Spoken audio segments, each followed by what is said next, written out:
બાપુની પ્રતિષ્ઠા, ભગવાન રાધે કૃષ્ણની પ્રતિષ્ઠા, રામદેવજી મહારાજની પ્રતિષ્ઠા અને હવન યજ્ઞનો પણ પ્રોગ્રામ રાખવામાં આવ્યો અને બધા સંતોને તેડાવી અને જનકભાઈને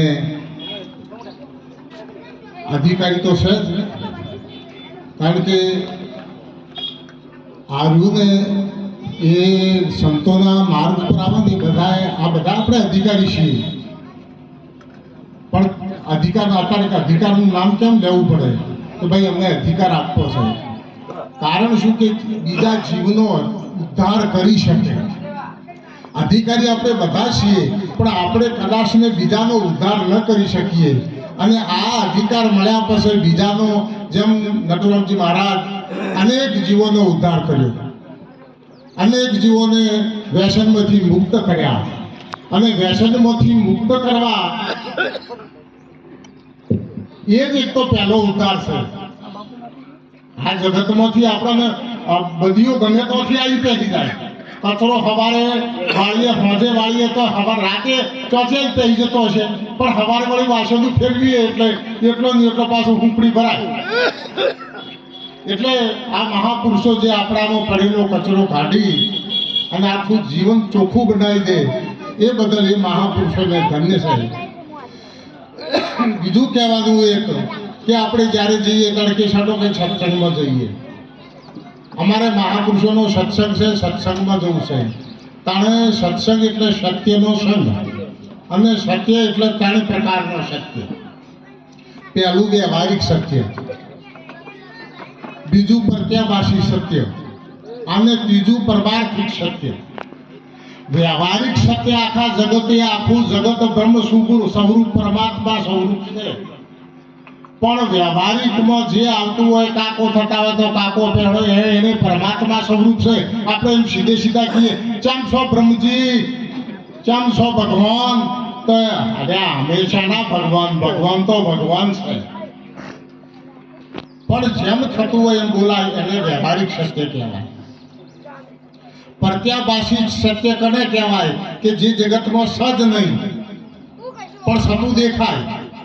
કેવી રીતે કે આપણે રણમાં જઈએ ને એટલે આપણને જોજવાનું પાણી દેખાય. જો લોટો લઈને જઈએ અને હેડ કરીને જઈએ, તરસે મરી જઈએ, પણ પાણી ભાળીએ નહીં. દેખાય છે મરગા જળ દિશે રે, કોઈ પીઓ ને પીસે રે, કોઈ પીઓ ને પીસે રે, પણ જળ વસવા વિશે રે. વસવા વિશે જળ છે, પણ આ દેખાવા પૂરતો છે, પીવાના કોમમાં આવે એવો. એમાં સંસારમાં સુખ બધાને દેખાય છે, પણ સોટો છે હોય, હળકતું હોય, પણ ચિયોક પૂછે ચમ છો, શાંતિ આનંદ છે. એટલે આનંદ તકમાં હોળીઓ થાય છે. હા, આ હોળીઓ બટાડવા માટે આ સંત મહાપુરુષોના શરણે આપણે. બીજું પ્રત્યાભાસી સત્ય, અને ત્રીજું પરમાર્થિક સત્ય, જે નથી દેખાતું અને જે સંતોના શરણે જાય એટલે દેખાય. દુનિયાને ભગવાન મંદિરમાં દેખાય, પણ આ મહાપુરુષોના શરણે જો એને વિશ્વમાં પરમાત્મા અણુમાં દેખાય. હરિવ્યાપક સર્વત્ર સમાધાન પ્રેમિત પ્રગટ હો ન જાના. રામાયણની ચોપાઈ શંકર ભગવાન કહે છે, જગમાં જગા અને કોઈ કે જहाँ ઈશ્વર ન હોય. જગતમાં એવી કોઈ જગ્યા નથી જ્યાં પરમાત્મા ન હોય, પણ જેને પેડોળ ઉતાર્યા છે એને, પણ મોતીઓ એમની છે એને તો ચોય ના દેખાય. સો વસ્તુ ઢૂંઢતા બહાર ફીરા, સો વસ્તુ ભીતર પાઈ. જેને ખોળવા માટે મથુરા, કાશી ને અયોધ્યા બધે ફર્યા, પણ એ જ વસ્તુ ઘટમાં પાવે અને ઘટમાં બતાવે, એનું નામ કહેવાય સદગુરુ.